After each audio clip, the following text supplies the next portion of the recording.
2 years after the release of Marrow in 2016, Fever Dream Gameworks would come out with a second game, Exoder.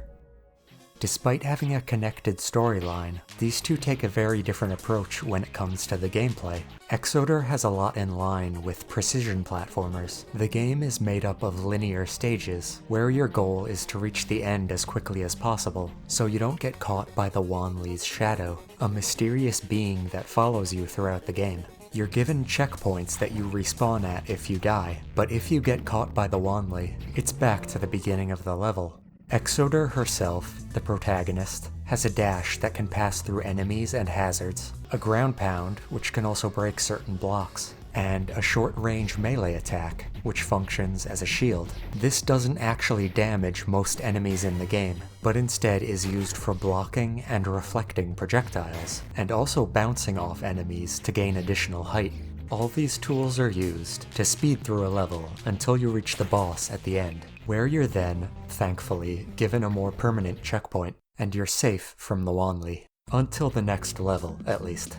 One of my absolute favorite things about this game is the variety in the stages. No two levels really look alike, aside from, the general art style. You're constantly being introduced to different gimmicks and hazards, and maybe most impressive is the enemy variety. I feel like this is something you don't see to this degree in most platformers. Even Marrow reused some enemies from previous areas, but in Exoder it's always something different, and this makes it so that the game never felt repetitive for me. Stage 3 might be my favorite of the bunch. It's not too hard or tedious, and I like the influences it took from Bullet Hell.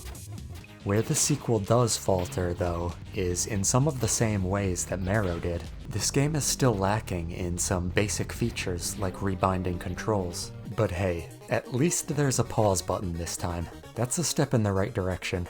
Sometimes an off-screen projectile will just smack you in the head when you have basically no time to react to it, and you just gotta accept that and keep going. These rotating platforms are absolute shit. It is so hard to jump off of one of them when you're standing on it, and you can clip through them if they push you into something solid. Thankfully, these only show up in a small part of one stage. But the hardest selling point of Exoder may be its first level. Marrow had some sort of difficulty curve. The first two areas are pretty easy. Then it has a noticeable spike in difficulty once you have to enter the Echo Realm for the first time. In Exoder though, the first level might be one of the hardest in the entire game. This level on a first playthrough is brutal. Tiny platforms, enemies and projectiles everywhere, and don't forget, you're on a time limit too.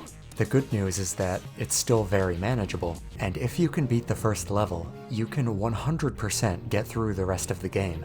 In spite of everything I've said, Exoder overall is both shorter and easier than Marrow. I mentioned in the Marrow video that my initial playthrough of that game took about 30 hours. My first run of Exoder, on the other hand, was just 8.5, and I'm sure some people can do it faster. This game is rather generous with checkpoints and healing pickups, and the bosses are easier than the stages, again like Marrow, making the main challenge here the length of these levels.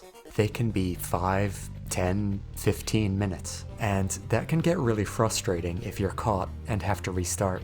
In any case, these two games in the series can be played in whichever order you want, and so Exoder might be a better starting point due to its length. Don't worry about the story, there's no dialogue. You're not missing anything by playing this one first. The visuals for Exoder are nice for this type of retro-styled game. It fits that kind of glitchy aesthetic that makes you feel like you're trapped in a strange dimension, and reminds me a lot of Axiom Verge. I hope I'm not the only one seeing that. The music is more upbeat than some of Marrow's slower tracks, which is fitting given the faster gameplay.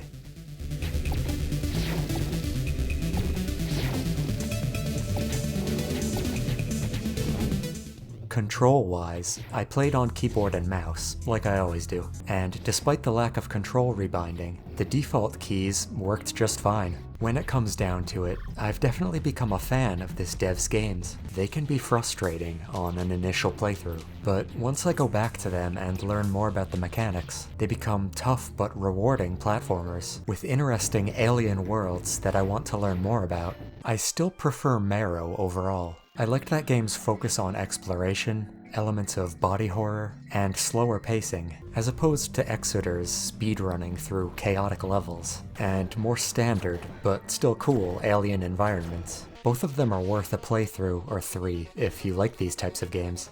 Even though there hasn't been news in a while, I hope the dev is still working on that third game in the series. Only time will tell.